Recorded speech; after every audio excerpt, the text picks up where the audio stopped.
I don't forget. But hey, this is Sophie.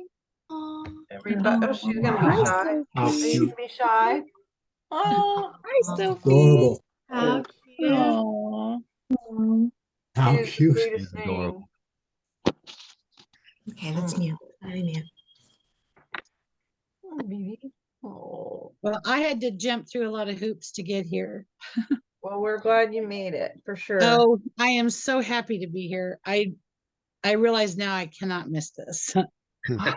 But what's tugging on me is the last chapter of my life here until we ascend and all that takes place. I've been with a lady for 6 years in her home, and she's actively dying. So I've been sitting with her 8 hours a day. And I made myself take today and yesterday. And there was a lot of things popping up trying to keep me from this. And Aw. I need to go help get assistance for her for third. And it's like, no, Terry, you've got to take care of yourself. So that was a real test for me. Well, we're glad to have you here. Thank you so much. Yes. Hey, Annette, glad you made it. Looks pretty wherever you are. Definitely praying, Terry. That's a lot. Oh, I'm being shown though that actually I'll be real quick. I am having my table set up in the presence of my enemies right now. And in her home when my ex-pastor came in. And that was very powerful. And he's showing me the let's path. focus on the light. When you even bring in the word enemies, then that brings them in automatically. That's true. Thank you. Yes. I attended. I remember my light. I remember my love. Like, have you ever done a meditative painting class? I did meditative painting, and that helped me a lot, and it connected me to my local people. So now I have all of you, and then I have local people that I'm getting to know now. Awesome. Yeah. Awesome. Well, Craig and I are excited to have this opportunity with Tony and Aaron and Tyler today for a Q&A. And we're just really, really excited and honored to have you guys be with us. It's been a minute since I've seen you, Tony, but it's good to see you. And Craig, do you have anything before we get started? Again, I'm just really excited. I love all these guys. Like I say, I think some of the most authentic personalities in what will be classed as Disclosure, I suppose. Aaron said something interesting on your last Journey to Truth podcast about, talking about community, and he was right that we're not trying to create like a separate thing here. This is about humanity. It's about all of us, and I guess that kind of encompasses what we're about with these Q&As and things. That it's really all about everyone having a voice. There's no superstar, there's no celebrity here. We are a group of people with a similar interest. And for me, I mean, Disclosure is massive, certainly part of my awakening, very similar to Aaron's. Coming from and yourself, Sharnael, coming from a very religious background, and kind of how my world was rocked at what the heck is going on in the universe, in the cosmos, and all the different beings and all the interesting stuff, certainly. And then we have Tony, who is like, just again, Tony, you're seriously one of the most authentic voices that I find. Everything that you say is just such a good resonance with you, and it's a real honor to have you all on here. What I will say, just to keep it light, I got my my dad a mug for Father's Day with my face on it, so it's a mug on a mug, just for a laugh. Amazing. Like I say, it's great to be with everyone, and I'm thrilled, and I'm looking forward. I've got a lot of people that come to me because I'm sort of fairly vocal about these things. I've got a friend who's just approached me recently, and I did actually invite him on this Q&A, and I don't know if he's going to make it or not. He lives within an hour of me. We've met up in a Christian setting, like a worship thing, many years ago. He was telling me that he's having all these demonic attacks in the night, and what he was saying to me, I'm like, dude, they're not demonic attacks. He's having full-blown memories come through. And so I'm kind of counseling him and helping him a little bit. I'm not giving him answers because honestly, I don't think I have the answers, but I'm just pointing him to people like yourselves, like Tony, the Journey to Truth podcast just to help him come to terms. Or, he's telling me about things with all these different beings, that he says, oh, I was with this person and he shape-shifted into a lizard. I mean, what's all that about? And I'm like, dude, I've got some information for you, and he just thought they were demonic attacks in the night because that was his religious paradigm. So I'm kind of counseling him. And I think there's a lot of people who are going through similar things, certainly at the moment. Lots of people are having what they class as dreams or experiences, and they really do relate to kind of secret space program type information. So I think it'd be good to people to be open about their experiences and anything they've got. We've got Tony and Aaron and Tyler. Ask away. Let's take advantage of wrong choice of words. I want to take advantage, but make the most of having them with us, and let's go for it. Yes. Awesome. Well, Aaron, Tony, Tyler, anything you want to say real quickly before we get on the Q&A? No, I need to go close my door. I'll be right back. Okay. No, just thanks so much for having us on. It's an honor and a pleasure, and I can't wait to see where this conversation goes and the amazing stuff we're going to talk about. So thank you so much. I'll just say, don't ask anything. There's people always ask, like, what do we not ask? I'm not afraid of saying either I don't know, or B, just saying this is just my opinion, so don't be afraid to ask any question. Nothing's too hard. Nothing's off limits. We're trying to figure out, basically everybody's trying to figure out the same mysteries is what we're talking about. So just That's so good. Be organic, ask anything you like. You're so right. That's a good point. Really good. Okay, who's got a question? And actually, you can either just raise your hand or you can put it in the chat or whatever you feel. I think if we go in, is it reactions? And if you put raise hand, then we can maybe get through to people like one by one, like sort of whoever goes up first. How about that? That'd be maybe a bit more orderly. Sounds good. All right, Harry has a question. Hey, Yes. can you hear me? Yes. Okay. Now, do I shut that little hand off? Okay, they do. Okay. My question is, have you heard of a lot of activity in the skies in one central location? I'm not sure how to ask this question. I'm taking a lot of pictures around my place, and I'm kind of down in a gully. So I don't get real good service here.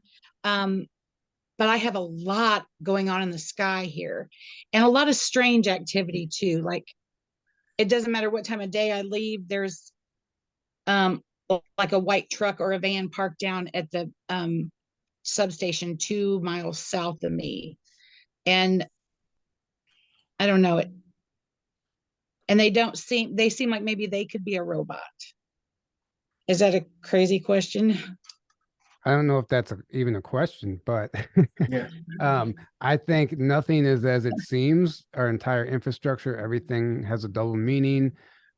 We know how these programs work, these intelligence agencies. They use communications vans like that for things like voice of God technology, and they're always come in tandem with sightings and whatever else might be going on in the area. As far as some covert program that no one's supposed to know about, they're always just hiding in plain sight. So that doesn't mean that it's a negative thing. That van could actually just be a random van that has nothing Right.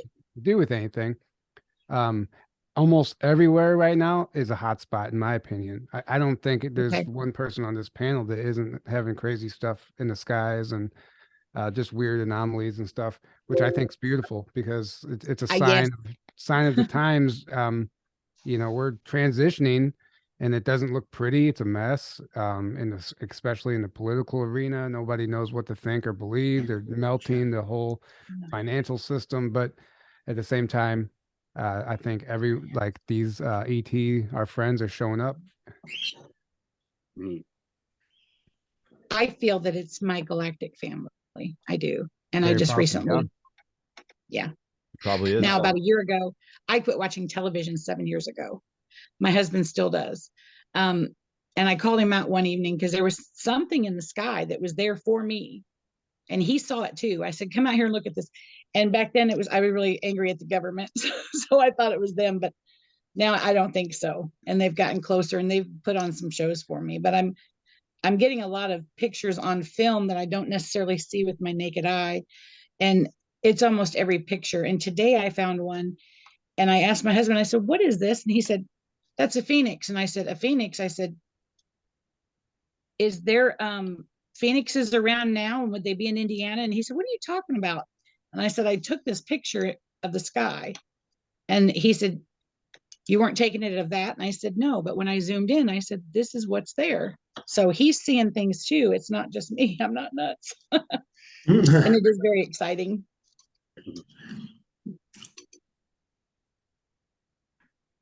Thank you. I appreciate you answering that for me. Yeah, of course. Yeah. On your- Johnny, you got your hand up? Oh yeah, that's me. Well, I have a few, so just really quick. We're just gonna like go around and then maybe I'll get another because I'm trying to decide which one is the most important to ask. But it's for Tony.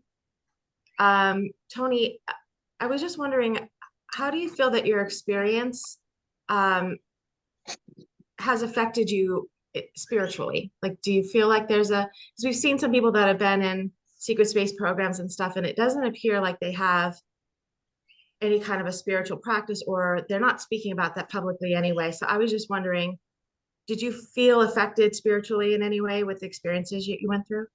Absolutely. I mean, when I was 19, I only had the memories of being taken. I had the first 30 minutes of memories back then, and I had a few bits and pieces throughout my life that didn't make any sense. And I looked for the official explanation. And so I thought, well, it should be something in the Bible about it. And so I read the Bible cover to cover, like 6 or 7 times. Didn't get the answer I wanted. I read the Torah. I read the Quran. I couldn't finish the Quran. I really couldn't. It was too brutal. I even read the Satanic, the 19 Keys. A friend of mine was a Satanist, and I read that. I'm looking for evidence of what I remembered to make sense of what I remembered. And then the whole time kind of sorting out, I feel that organized religion, some of it, it's great, but it wasn't for me. Some people are called, I love working at the church. Like I was homeless once when I was 17. I got kicked out of the house and was homeless. So I've always worked, like when I lived in Hawaii, I always did the dinner. And like I'd go and help and work on the dinner. And there's a Methodist church here in town. I help out for the homeless stuff. But that being said, to go all the time and participate, like I just don't have that calling for that especially after getting my memories back. The thing that I learned that I don't even want to say disagree with, the thing that I believe in my court, and this, again, I'm going to say this is my opinion, is I don't think that good is all that good. And I don't think that evil is all that evil, by and large. Like when you throw a blanket at the universe and you go, it's good, the religion would have you believe that the guy on the pulpit is always good, never does anything wrong, and you should be like that. And that the bad guy is always bad and never can do any good, and don't be like him. And I think it's just not that black and white. I think the whole universe isn't like that. I think we all have moments of both. And that's what I found. That was the predominant mindset for us during my time up there. So the other thing was that the instruction I got was atheism throughout the entire program. The instruction was, go ahead. The instruction was this: when the question came up, do you believe in God? They said, why don't you ask God to put you back home? Where's your God? Why don't you have God set you free or put you in charge? Because I'm in charge of you. Why don't you pray to God right now and have him put you? And that was the end of it. That was how they settled. It was atheism. They said God doesn't show up when you pray. So with that being said, I still always had a belief in a creator, a higher power. Like the universe to me is one living being, and created obviously by something that, by a universal intelligence. I've always had that, even when I had my memory erased in the height of amnesia, in the height of not even knowing where I came from, I still had that core belief. So that being said, I think that's something that everybody has. And even I'll say this, that's hard to get your head around, but I think that people that don't believe that, people that are atheists or Satanists, people that it's a form of a gift. it's a mindset that it opens up the door to thinking and problem solving that we don't have because, or excuse me, I'm not going to speak for you. People with faith don't have, because you're following the mindset of there's a creator. We're all help each other. We all work together. So it's the universe exploring everything. So there's different sides of it. So I don't know if that encompasses the whole spirituality thing. I was raised in Episcopal, and when my kids started going to churches with their friends when they were 12 and 11 and 12 years old, I took them to an Episcopal church to have as a home denomination, right? So to learn at least the ritual. I see a lot of things wrong with some of the ritual. You know, when you look at church, when you go to a lot of Catholic churches, there's very little Bible reading. There's very lot of other readings. So, you know, there's an ancient ritual here that a lot of people are unaware of. That's a calendar tied to the calendar. So that has a great history. So there's a lot of things hidden from us. I think that a lot of it got weaponized. But I do believe in a creator. I believe in there's a, you know, God is the whatever God's a misbranded word, I think sometimes. But I believe the universe has an intelligent and a divine creator that is in charge of everything. I believe there's absolutely no danger. I think that there's a universal mind that is in control of everything. There's not going to be any kind of AI that takes over the universe and kills everything. I believe there is absolutely zero danger. Like even if I die, then I'll come back and get her done. You know what I mean? Like that's how I feel. Right. So I've always felt that way. Can't kill the soul, right? Yeah, right. I'm part of. If you kill me, it's part of it too. Like if you do something bad to me, it's part of it. Like a lot of bad things happen to me. I could beat myself up for a lot of things that I went through and continue to go through. Life's not so bad now, but nobody's life is perfect. There's a lot of bad things that happened to me, but it turned me into who I am. And you know what I mean? It opened the door. I'm working on some things that I would have never worked on before. So, you know, the song, you can't go against nature, because when you do, it's part of nature too. So that's how I feel about spirituality in general. You know, you have to walk into the dark room. You got to go in there and be able to be the light switch. Mm-hmm. I don't know if I'm overcomplicating the answer. No, that was great. Thank you. Might have been able to just say yes, but So good. Yes. So it's beautiful. that's Love how I feel about it. Also, I'll say this. I think that everybody's relationship with God, and like I said, I'm using God loosely. I like to call it the universe or whatever. Everybody's relationship with God is between them and God.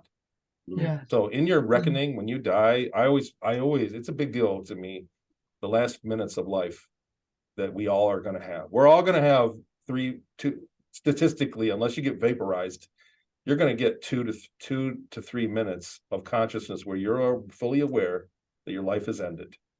And you're going to do that alone. Your church members aren't going to be there helping you through the conversation that you have with yourself. Good. So you have to live your life to have that conversation in a way that doesn't suck.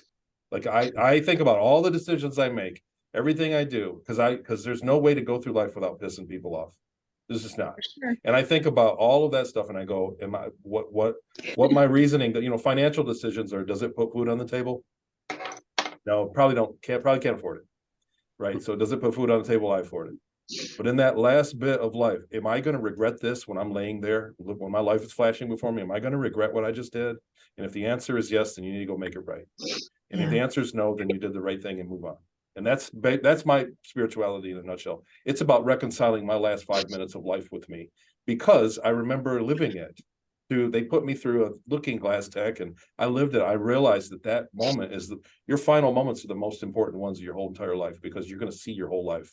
And the things that you can't reconcile, the things that you screwed up, are going to stand out, and you go, man, I really wish I could have done that. Are you going to say, I wish I could have done that a lot?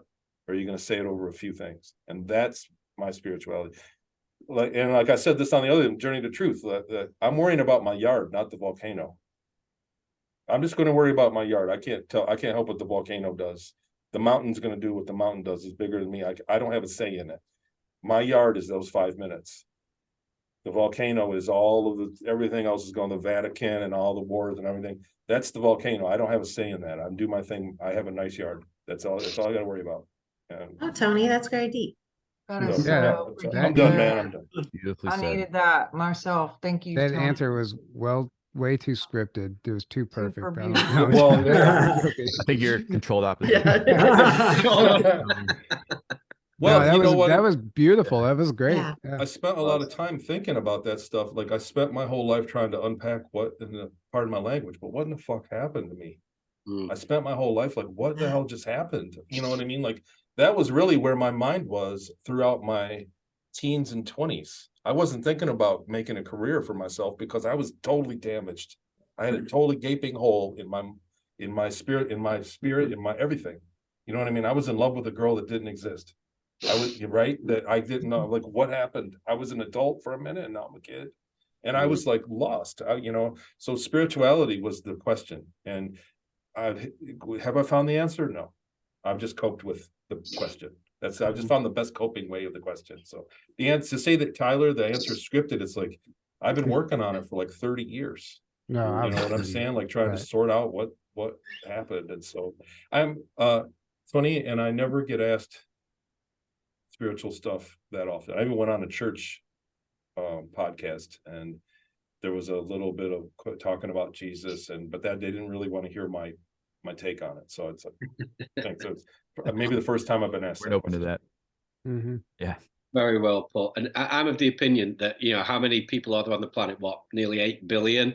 I reckon there's 8 billion different interpretations of who God is, because it's personal, it's individual. And I think that's okay. It's absolutely fine. And the fact that people argue, no, my interpretation, you should have my interpretation of God. Yeah. Is just I have nonsense. the ultimate truth. Exactly. To conform to my ultimate, that I've like, anytime you think you have the ultimate truth and you have it all figured out, you're wrong automatically. Exactly. Yeah. At least in this third density where we're at now, like you can't. And it's about realizing there's more than just this 5 sense reality to us. We're not this body, because so many people on the planet think they're this body, and they're their name and their job and what they do and their belief system, and you're none of that. You're so much bigger than that. We're all part of God, and our soul is like a little drop in the bucket of God, the ocean of God, but it's all one thing. It's like saying, well, is a wave the ocean? It's like, yeah, but it's still a wave, it's the same thing. And it's awakening into that, but that's a personal journey. There's no like, oh, I'm going to join this belief system and believe these things, and now I have the ultimate truth, and now I'm saved. And that's all putting your power external from you, which isn't how it works. You wake up to who you really are, which is a part of God, which is an internal process, which is a personal journey.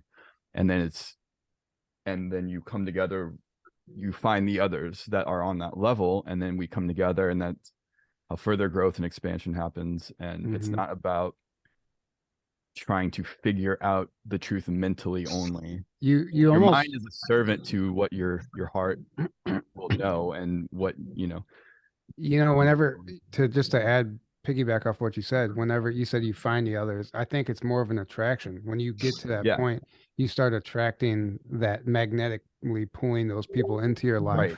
Exactly. You speak your truth and you'll attract, you won't have to go out. So right. You follow your intuition, and you follow your soul will like kind of nudge you to do this, go there, go to this conference, talk to this person. And the more you follow that, the more you will naturally, without having to force it, without having to try to go out and find people and stress about it, it'll just unfold naturally. And like Tyler said, you'll start attracting people. You'll start attracting circumstances and situations to you that is in alignment with your growth and with your path. And what helps me is literally, I learned this from a Netflix series, but ask yourself every day, who am I? Like, you can never ask that question too many times, because as soon as you stop asking, you get distracted and you start self-identifying with things that are outside of you. So I feel like constantly just remind yourself. And like, what even prompted me to focus on that is because every day, a few times a day, I would see 10:26 on the clock or somewhere, which is my birthday.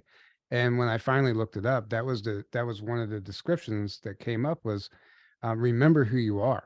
Remember who you are.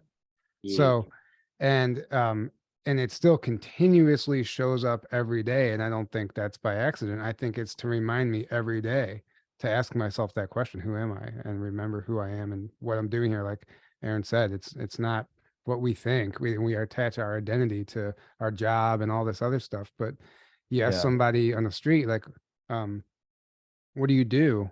Or, and they'll tell you their job. They can't answer it without telling you what their job is. And that's concerning. Yeah. Or when you meet somebody, what's the first thing most people ask? Oh, what do you do? As if like that's going to define who you are. It's like, oh, I want to know who you are, so tell me what you do. And it's like, no, that's just what I'm doing in this incarnation currently at this time. That has nothing to do with who I am. Real quick, whenever I was going through my apprenticeship training for the Carpenters Union, there was a class of like 46 people, and we had to like go around and introduce ourselves. And one guy, and the way he answered it, he was like, well, a carpenter, I forgot what the question was, but he's like, a carpenter is not who I am. That's just what I do. He's like, I like to play music. I play the piano. I cook. And everyone laughed at him, because they were like kind of wanting to know like who you were and like what you're like, almost like a verbal resume of like why you think you should be a carpenter. And this guy totally answered it, like just telling him what he loved to do in life. And I thought it was amazing, but he got laughed at, Mm-hmm. Well, I can tell you, like when I went through kind of a dark night of the soul, I had like quit everything, quit school, quit work, and I was just basically meditating every day, all the time. And when I went to go places or whatever, I like didn't even really want to go anywhere because I was so afraid someone was going to say, "What do you do?" And then I'd be like, "Nothing." It was like I had no answer. And at first, it was like it bothered me. And then I had to like get over that and just be like, you're right. It has nothing to do with the job or if I'm not working or if I'm working but I had made that attachment, and it was like, anyway, I shifted it. But Aaron, that's a really good point. All you guys. Yeah. I think Kristen's had a hand up for a while. Kristen P. And then Maria after her. Yeah, I saw Maria as well in the chat. Yeah.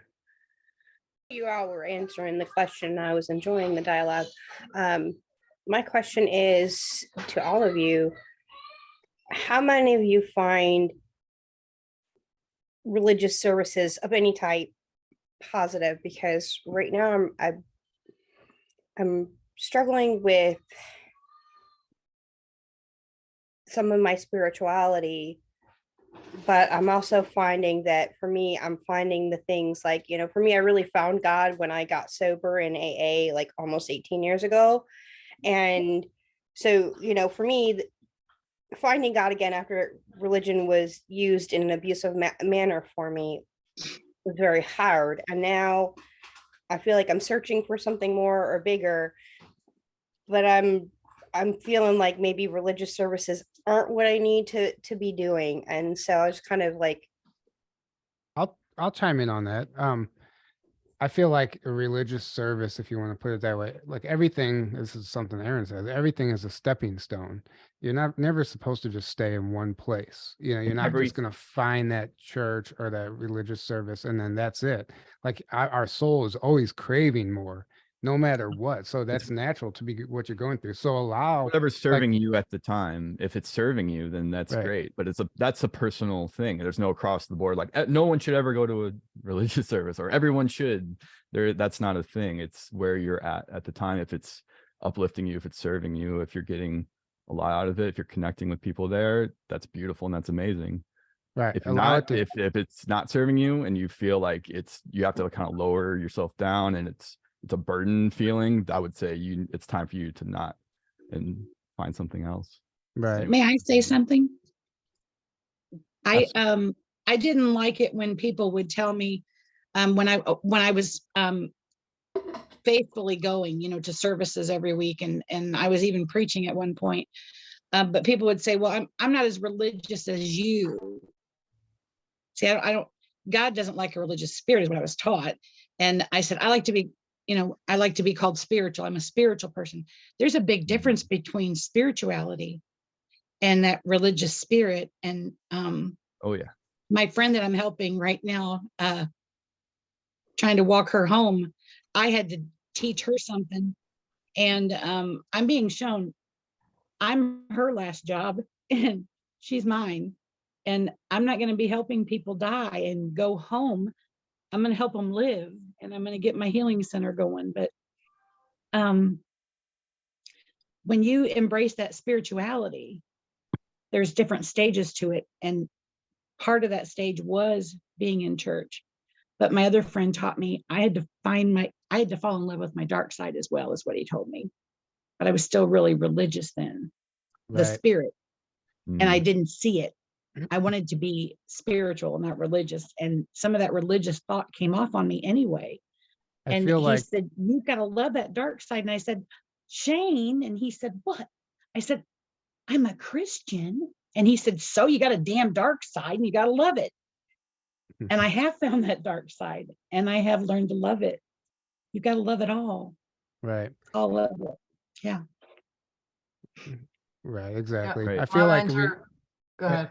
I was gonna say, I feel like the religions ultimately cap off somewhere. There's a lid on it somewhere that stops you from going any further, right? Yeah. And it's like it's what I would call like a belief system construct. Like Max Spears used to talk about. He said they have these belief systems set up all over the planet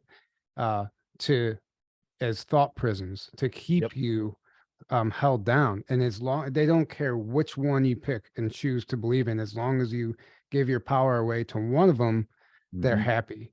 And as long as your focus is there, they're happy. So, and then if you go as far as you can, and no matter what religion you subscribe to, you're ultimately going to hit the ceiling. And you're going to start getting frustrated because there's more, there's something else. That's why Tony had to read every book he could, because he's like, there's something more going on here that these books aren't answering. It's just the way it is. So, and when you research religions, and especially like the Bible, and of how it came about and the translations and what they left out of it, like the 18 years of missing time from Jesus. It's like, oh, suddenly he's a child. Now he's 30 years old. And it's like, well, what did he do well, he was in India. He was learning from yogis. He was all these spiritual knowledge and practices, which is funny because that's now like demonized by Christianity, as if those are false teachings and those are demonic even. Well, it's like, no, that's what Jesus actually, these are things Jesus actually did and taught, and they get demonized now. And they get left out of the Bible, and things get mistranslated. Hell is a complete mistranslation when you actually research it. It's not even in the Bible. It was not a teaching. Exactly. And it came about through the Roman Catholic Church, through Rome, which is basically the cabal at the time, the control system. They needed fear belief systems to keep people in fear, so they can be controlled and manipulated easily.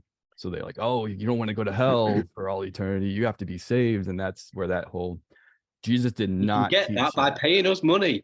Right. And pay us money to forgive your sins. And you have to confess your sins to us. It's all, that's where that all comes from. And when you realize that, I was like, well, wait a minute. I'm taught Jesus died to save me from this thing that's not even in the Bible, that was a complete made up thing by the Roman Catholic Church. So wait, why did he actually, you have to start doing your research and questioning things. And then you realize, oh, he just came. He was some kind of higher being that incarnated here because we needed help. The planet was in trouble. We were in trouble. We were headed in a not good direction, basically. And he's trying to like wake us up to our own power, to who we are, and to how to live in harmony with God or the universe or whatever you want to call it. That's why he died, because the control system, he was a threat to the control system. And they're like, we got to take this guy out, and that's why they killed him. It wasn't. He was the original truther, right? One of the original, right? There was plenty before him. It's just kind of the latest. It's interesting. The Thea Uber Prophecy, that book. Samuel Chong, he's going to be speaking at our conference. He speaks on it, but that book tells the story of Jesus and Christ being two separate people. Jesus that we know went to India. Yeshua was his actual name. And lived his life and actually died in his burials in Japan. You could find this is researchable, and I've looked it up, and there's like a tomb and everything for Jesus and his twin brother. but then they say Christ is actually somebody completely different. That's why they thought it was Jesus when he came back, because they hadn't seen him for so long, and there was just a major assumption. Anyway, I can't verify this, but it's a fascinating take on it. And it explains it being basically a higher dimensional being. Anyway, we can go on to the next question. I visited the Shroud of Turin when I was 13, and it felt dark, not what you would think something that was supposed to be from Jesus's burial clothes like should have been. And now I know that has to do with like the Catholic Church and how things have been altered and weaved for us. So when you look at the church and when I say church, I mean organized religion. Actions speak louder than words. I want to make 2 points before we move on, if I can. Firstly, the worst people I've ever met in my life were the most religious.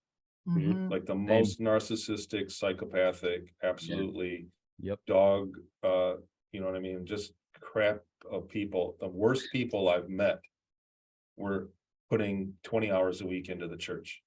They were out there knocking on doors. They were doing everything because they were putting up the front that they were better than everybody. It's And all ego. it's a way to achieve a status. And they could say, one guy I met was absolutely, I mean, probably had to be medicated. He was such a bad person.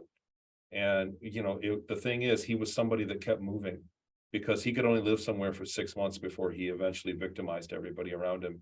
And the entire time, the common denominator is that he was high up in the church. He would move in, go to the church and say, hey, I was this and that. And I'd go up, and he was victimizing people. And so you have to be aware of that when you look at somebody's honest intentions.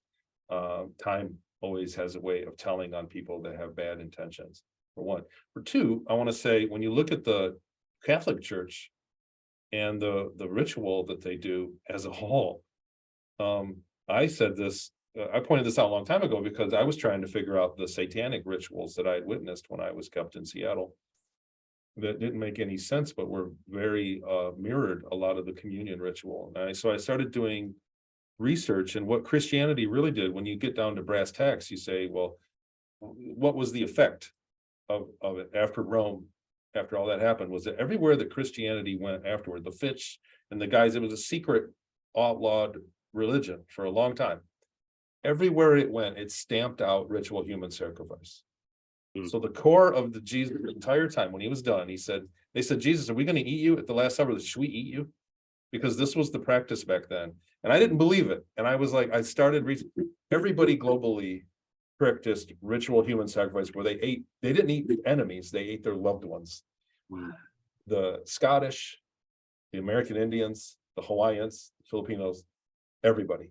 It was a global belief system for all these cultures that also were not supposed to have contact with each other. It turns out we're made out of food, and people ran scarce on food, and they learned the ability throughout time to eat people.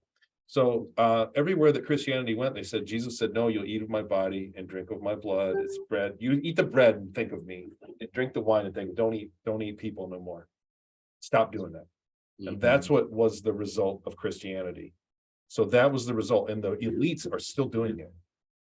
So they're still practicing the elites. Yes. The elites are still ritually sacrificing people. It's still going on. So you have to ask yourself, what is the technology here? What is the reasoning behind it? Yeah. There's a lot more to it than that. But I would say, when you have a question about your religion, your practicing religion, look at the macro effect of it and try to see what they're affecting. I'll say this, the other thing that Tyler said was that when I read all the books, the only place that I found an acceptance of life in space, like not only just ETs or angels out there, but like vast life everywhere, it was the Chan Buddha. Buddhism has believed it since day one, the Chan Buddha, that the entire mandala, the sand mandala they do is places in the universe that have life throughout. It's a map of the universe. Right. And so that was the only religion's text that I found a wide acceptance of extraterrestrials. The rest of them kind of cover it up as well. So and just like everybody, just like people like me with our testimony, you can't take all of it verbatim, but you can't throw it all out either. Like, you can pick me apart because I'm a human and I've talked so many hours that you can probably make a hit piece on me. But the fact is, there are things that support me.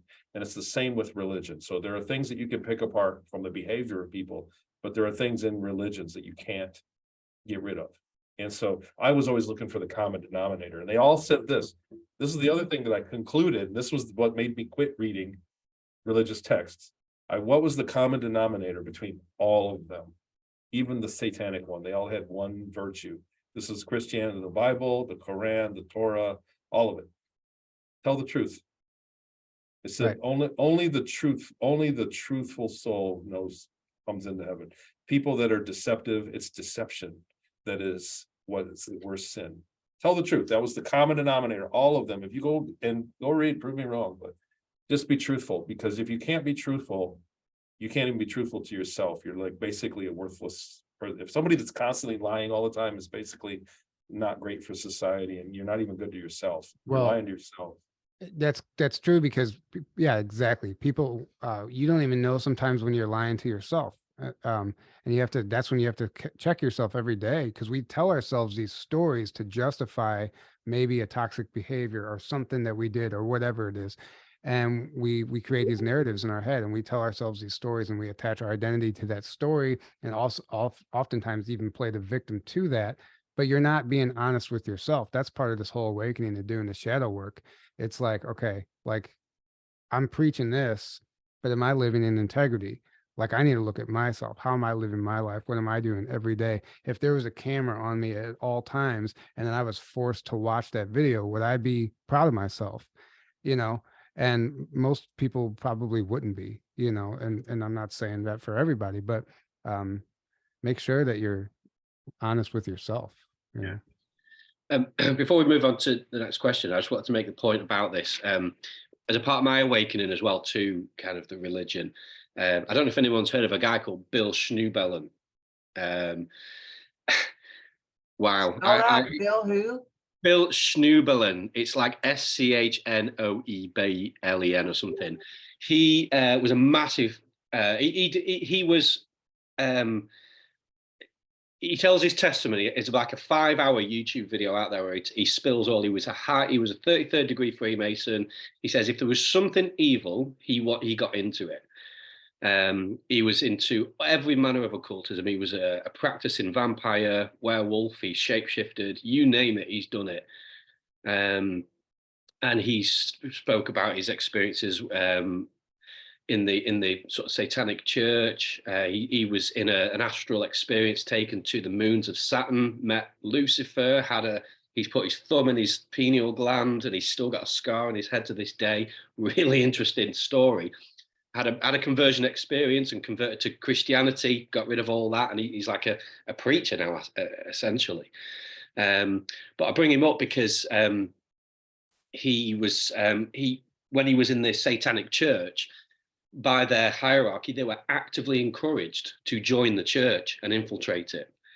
And they were actively encouraged to, you know how the amount of, this is going to go on YouTube, isn't it? So I'm not going to, what they do to children, it's a practice for them. So when you see, say in the Catholic Church, the priests are doing this, it's highly likely they're not Christian, or that they have been in these cults and they've infiltrated. Right.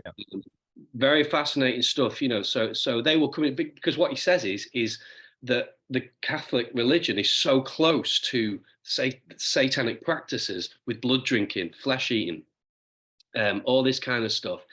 Really interesting testimony he's got. It's on something called the Prophecy Club. Quite religious, but if you can get past that, his testimony is outrageously good.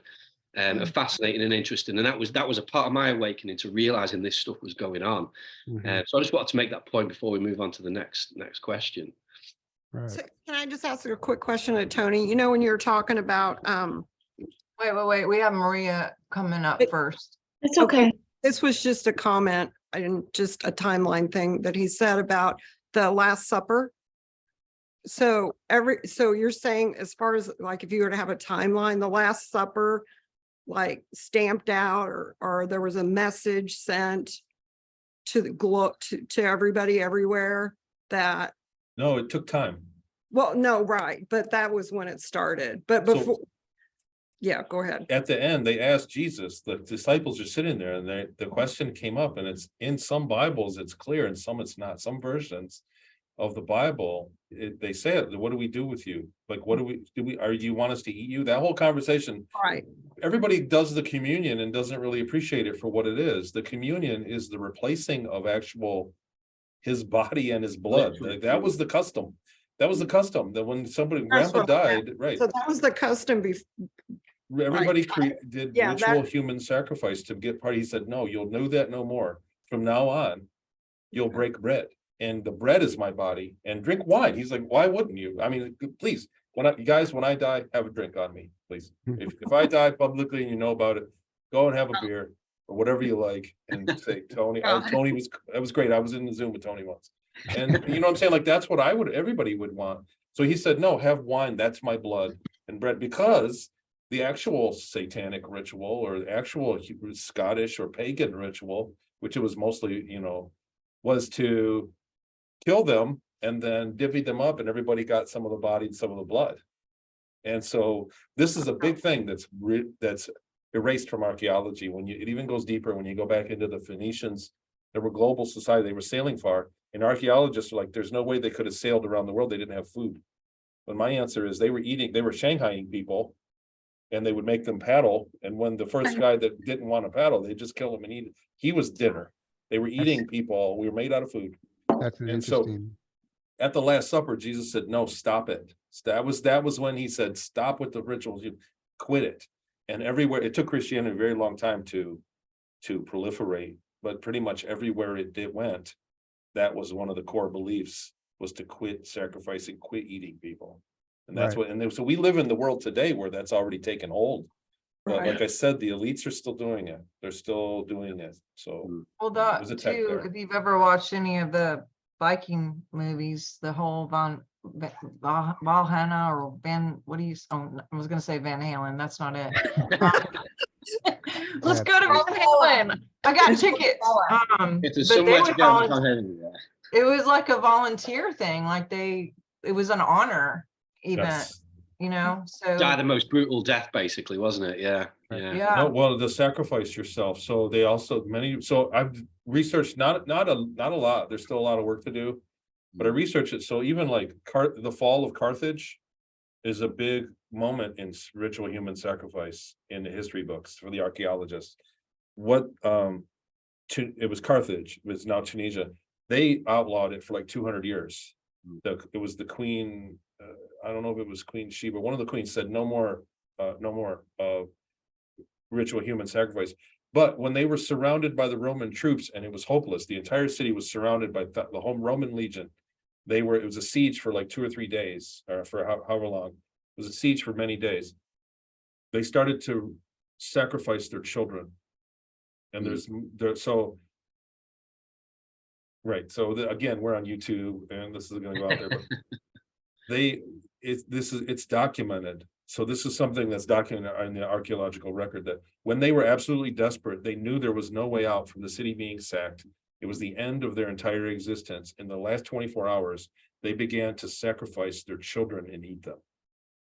So it wasn't because they were out of food. It was because they were looking for an answer. Because you're activating a cult sort of technology almost. There's a technology there. Exactly. It's a ritual. Yeah, and same thing with whenever blanking out on when the guy was supposed to kill his own son in the Bible. Yes. Abraham. Yes, thank you. And Isaac. Yeah.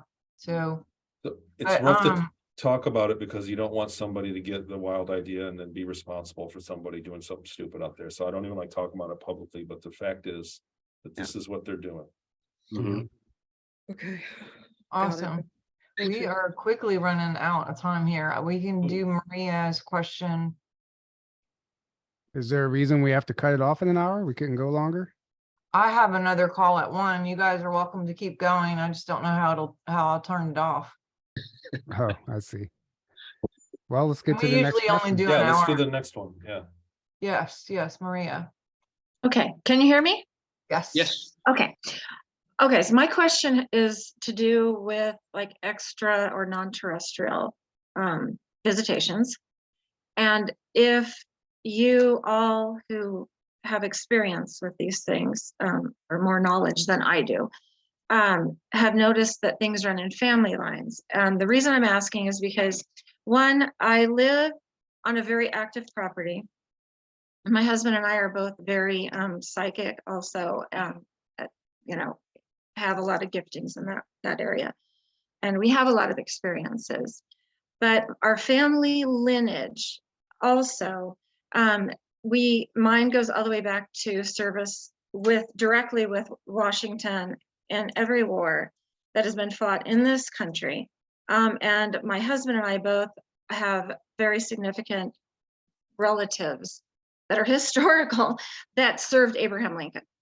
His uncle was the Secretary of the Treasury, actually. He was on the $20 bill.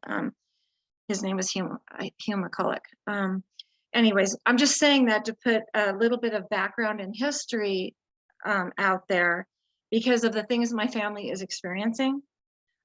3 of my natural born children, we have 6 children, we're a blended family, and everybody's had experiences, but my 3 children, all because of our military background, went and served in the armed forces.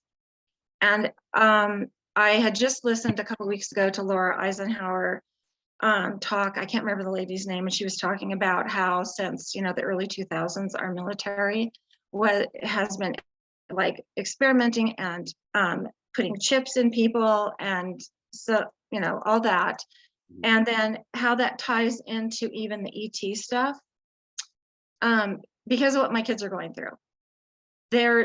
My kids have seen reptilian beings. My son, who served in Iraq, has completely lost it.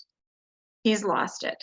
And he sees these beings. And I mean, all he does is he drives now. He drives a truck. We don't know where he's at because he's always trying to escape.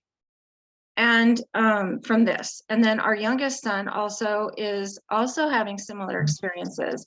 And I just feel like maybe there's something happening here, and I'm trying to figure it out. Maybe you can help with maybe a family lineage thing, and the non-terrestrial, and the giftings that we have, and where we live that's very active, and how this all ties together, and maybe even them being possibly targeted individuals. And I know that's a lot, but I'm trying to tie it all together because there's been so much happening that, and I could go on, and I know we don't have time, but just even with my father and some of the things he went through and connections there, that just, there's so many things that I'm trying to figure out, like what is happening to these people that I love, and why are they behaving the way they are? And how, is there something I could do to encourage them to get help, or how could they be helped if that's possible? I think you answered your own question as far as what's going on. I think you know what's going on. Yeah, absolutely. It runs in the family. They target bloodlines. They target certain individuals based on their abilities. They know who the soul is. They target the soul before they even incarnate. They know exactly who everyone is and what they're capable of, and they're using them and targeting them based upon that. For whatever reason, like the why is always, and I don't think anyone actually knows really why, like why us, but I think you answered your own question as far as that goes. What can you do about it? First of all, be aware of it. Second of all, if there are technologies or psychic attacks or any sort of attacks taking place, we always talk about this, like honestly, like it's all frequency, and even these like weapons and these psychic attacks, they can't affect a higher vibrating frequency. Okay. So if you're resonating in a higher frequency, it literally, it's like, it repels and it doesn't affect you. So when you are unconsciously making decisions every day, choosing, I guess, quote, that lower timeline, I'm just going to have a beer. I'm just going to do this. I'm going to do this. Well, all 3 of those things, are they lowering your vibration or are they raising your vibration? Right. And if you make those same decisions every day, you're keeping yourself in this low vibration where they can just constantly use you and manipulate you. So whenever you actively choose the higher timeline every day, which is hard, that's why we have to ask ourselves those questions. But when you do that, and they don't expect you to do that. So whenever you do that, you can rise above it. And eventually they might even leave you alone because they realize, wow, this person, they're on to us. Right. You know, And I that's don't know. kind of where you know, what I've noticed, and my husband and I are totally in agreement with that. I guess I was trying to figure out how to help the ones that are still in the midst of this, but if they're not willing to do their own work, I guess is what the answer is. It's not our responsibility to Right. interfere with their karma. We don't Yeah. know what their contract consists Right. of. We don't know what lessons they've written in their own life story, you know, so we don't know. That's true. That's the hard part, I think, as a parent. Mhm. Yeah. So certain technologies work with certain genetics. They're genetic markers. Like not everybody can go. Not everybody can go and go through certain versions of the tech, even the portal tech. Not everybody can just walk through every portal. So there are genetic markers, and there are things that, so once they find in your family tree that you have that genetic marker, the odds are that your offspring are going to have it as well. So you're watched, and even some people are actively there are breeding programs. So that being said, they're watching you, and you need to think about what you're really up against. People that can travel great distances and even travel time. So one of the best things to do is, I always say, I'm broken record, make a timeline, write down every instance of everything that ever happens that's slightly weird. And because it's cyclical, and you'll get to the point where you can predict when something else will happen. So there are a lot of things that'll happen certain times during the year because there's astronomical alignments or whatever.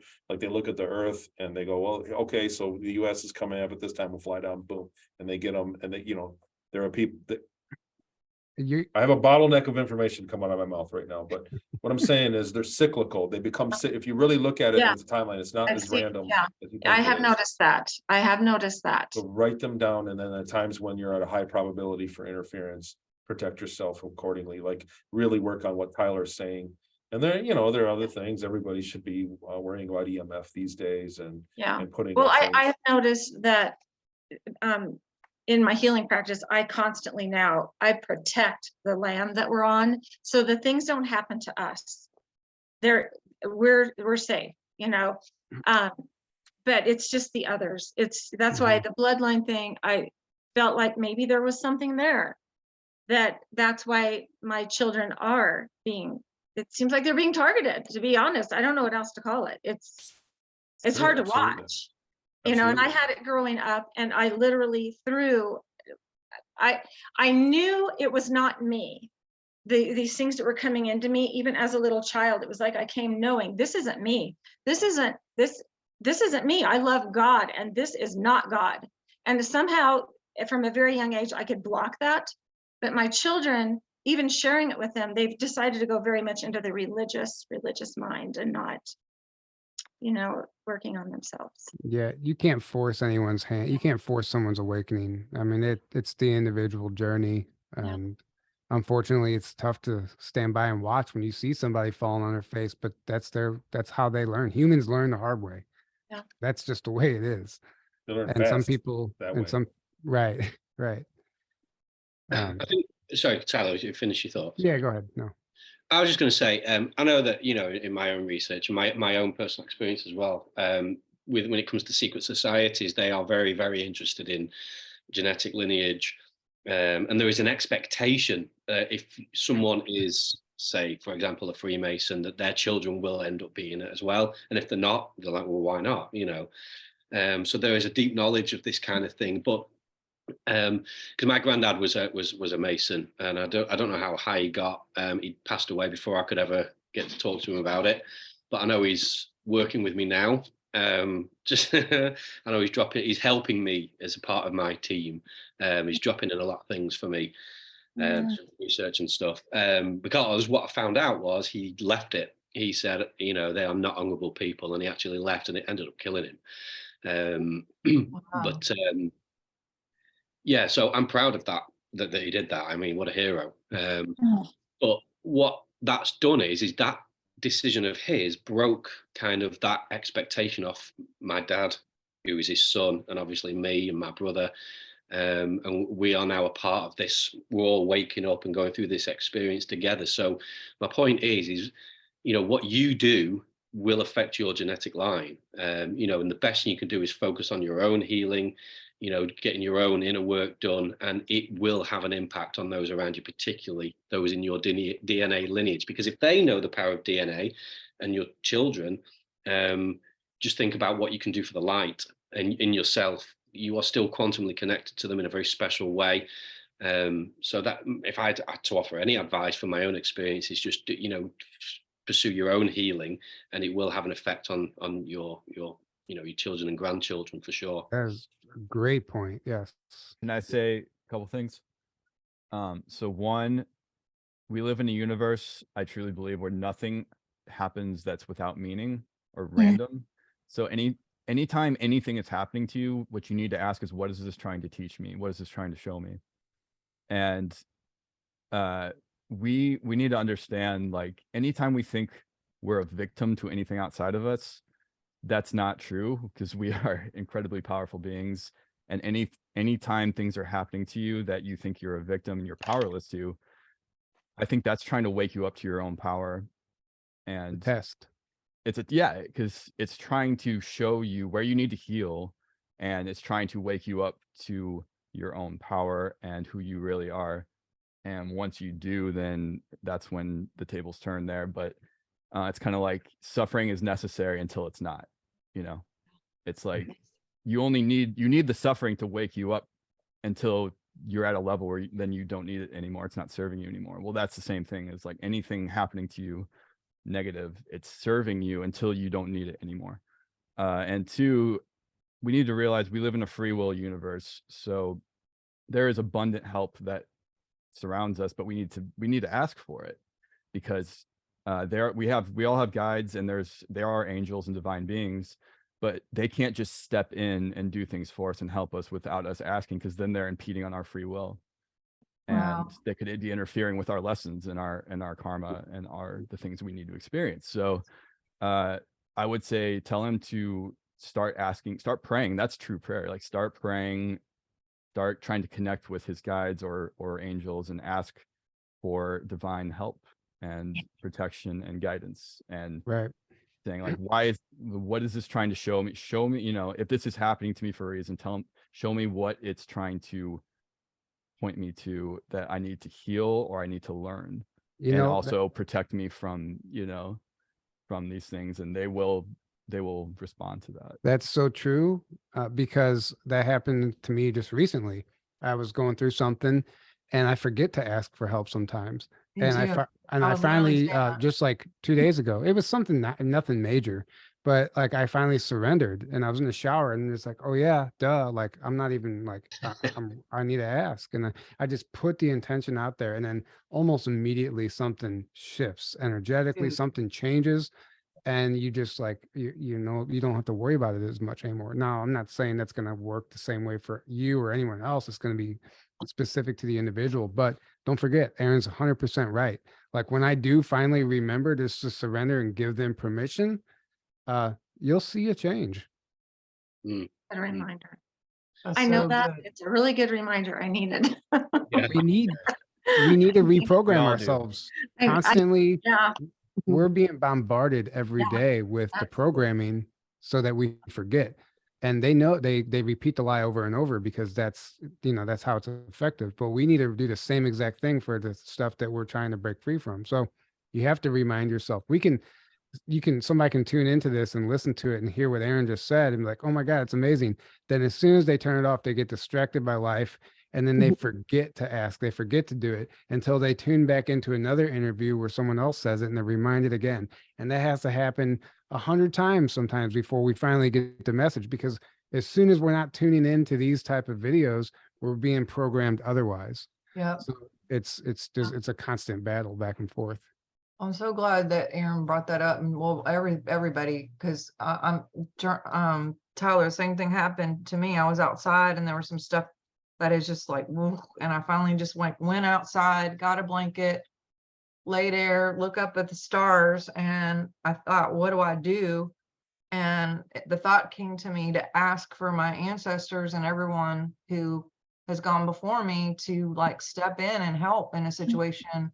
And I don't know why I didn't think about it before, about the free will piece, but you're right. Like, they're not going to just step in. And that's huge for me right now. Thank you so much for saying that.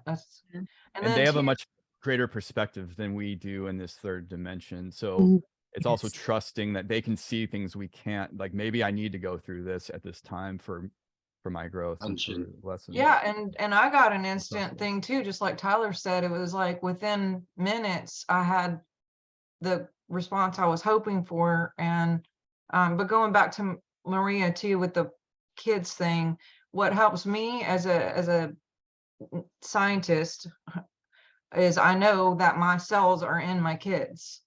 Yes. And so anything I work on me, they're still in here forever as a mom, that you can't separate it. It's actually in a part of the brain and also in in our bodies, in our blood. So as we work on ourselves, you'll see them, whether they know it or not, or feel it or not. I can support that. And that's a good reminder again. I know that, and I hold my kids in my heart. And at night when I meditate every night, I see them, especially my grandchildren, and I will travel to them and hold them and tell them I love you and I hold you in my heart, and I'm always here with you. Well, I had 2 of my grandchildren come through other people because we can't see them right now. And it was through a younger daughter, and she said that my oldest granddaughter came to her and said, Auntie Katie, Grandma Maria doesn't have blonde hair anymore, does she? And I said, and she said, no, why, Maddie? And she said, because when I was playing, Grandma came to me and she said, Maddie, I love you always. I'm always with you. And then my youngest grandson, Noah, he said, I had prayed for him and sent him the message. I went into his room at night and I held him and I said, Noah, I love you always. And I hold you in my heart. If you ever need me, you're in my heart and you can always find me. And I talked with my youngest daughter, and Noah got on the phone. He said, Grandma, I miss you so super much. And I hold you always in my heart. And if you ever need me, you can always find me in my heart. And he word for word gave me what I had told him. So I know that's so powerful and true. It's, it still hurts when you can't see, those people you love, or you see them struggling so deeply. So Yes. yes, I know. That's all good reminders. So good. Thank you so much. Sharnael, before we close, I really want to get these guys to just sort of give a little spiel on the conference. That's what I was going to say. The conference. Yeah. Sorry. Yeah. Okay. And then just where to find you. I know Tony's got some great tools. But go ahead. We're hosting a second conference this year in Grafton, Illinois again. Tony really wish I was there. Tony will be there again this year. He spoke last year. It was great. It was our first event. We're hoping to, recreate the same thing. Actually, I don't want to recreate it. I want it to be something completely original and new in its own thing. But it's going to be a lot of fun. Tickets are still available at journeytotruthcon.com if you guys want to come hang out. It's a 4-day event. You don't have to come for the whole time. Day passes are available. If you can't make it in person, you can buy a live stream pass. We just added a small little secret space program panel with Tony. Daryl James is going to be there. James Rink will be there. So I was like, well, we might as well just do a little panel with them. Yeah. It's going to be a lot of fun. We added Margie K to the speakers list. That if you guys know, that episode was awesome. It was that was really good episode you had on. Yeah, thank you. Yeah, she's right. amazing. So, come hang out with us. It's a fantastic place to come vacation, even if there's not a conference. It's a great getaway in Grafton, Illinois. It's beautiful land. Journeytotruthcon.com. All the information is there, and we'd love to see you out there. Awesome. And Tony, please let everyone know where they can find you. I know you have a great website and a membership and tools and book and all of that. TonyRodrigues.com, because I don't keep up with everything. So I made a website. So people would always, whatever, there's a memory course on there, and we went onto a Patreon platform because I was being deleted. And so that's on there, but the Patreon kind of morphed for me. And there's a group that I remember a lot of the techniques from my early years when I was in Kern and that project. And when I researched the project matter, that I found the evidence behind it. And Bruin, I kept saying, man, the military did it with a bunch of people. I was doing the same technique to kind of get ahead. Like I lost my job and I had kids and dogs and I had to, get a job. And so I used that technique to kind of manifest it like military grade And I thought the military did it with more people. They added people and they got to the point where they were killing people. And I thought that, obviously there's a lot of good that can be done with it and we need to start a group. And so I started a group with it on Patreon. There's like 35 people and we meet every week. And then it spawned into, we started doing for fun, like remote viewing. And I researched that. So now there's a remote view group and that's like, we meet every 10 days and it's going well. So that's what I do with a lot of the time on that. Working on my second book. That should be out, running. I was hoping like the very beginning of April, but it looks like mid to late April at this rate. And then we're still gathering artwork for it. So the second book's coming out. That's going to be pretty weird. I admit. So, and that's kind of what I've been doing. So there's a few other things. I'm starting a learning software company based on what I remember when I was on Mars, that the classes that they gave me was how the software worked. Is I'm starting and I got investors and I'm starting a company based on that. And everybody I show to how it works goes, why didn't anybody think of that? And so it's how I remember the ETs did it. And so I'm building it. I kept pitching it to people saying, here, I can explain to you, you guys run with it. But it fell in my lap and it's like, I guess I'll do it. So it's like I'm totally out of fish out of water. I'm not a business software developer management guy. But I'm learning as I go. I've got the idea and I've got people who love the idea. So that's where it's at right now. One other thing I wanted to say, but I forget. Oh, the conference. So the venue is awesome. Last year was a blast. It was amazing. So as every conference that goes off like this, the crowd is the star.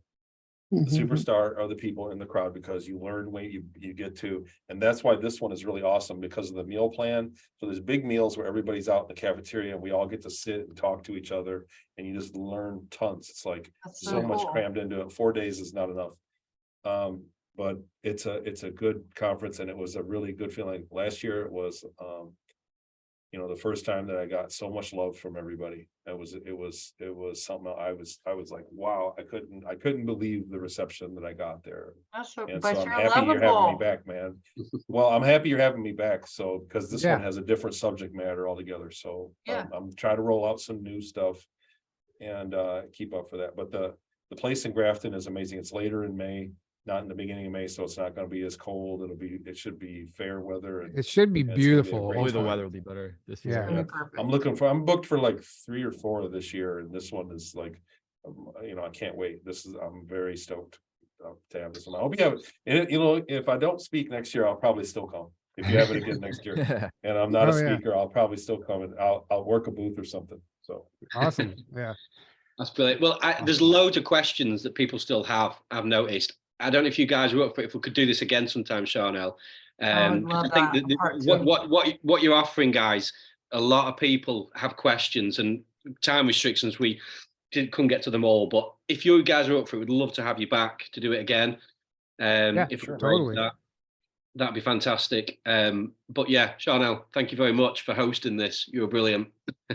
Thank you. Awesome. Yeah, this was awesome. And nice meeting you guys and talking to you guys. Yeah. Yeah, so great meeting you guys. I love the smaller group and I just love the tight community that we're building. And I would love to go lots longer. So we'll definitely need to have you back. And I'm about to pop off because I have another meeting with Laura. So I'm going to jump on with Laura Eisenhower right now. But you guys have a wonderful Sunday. I will, as soon as this downloads, we'll upload it and it will be available. But thank you for coming, you guys. Thank you for being members. Thank you so much. Really helps us a lot. Appreciate y'all. Love y'all. Thank you guys. See you later. Have a good day. Thank you, everybody. See you soon. Much.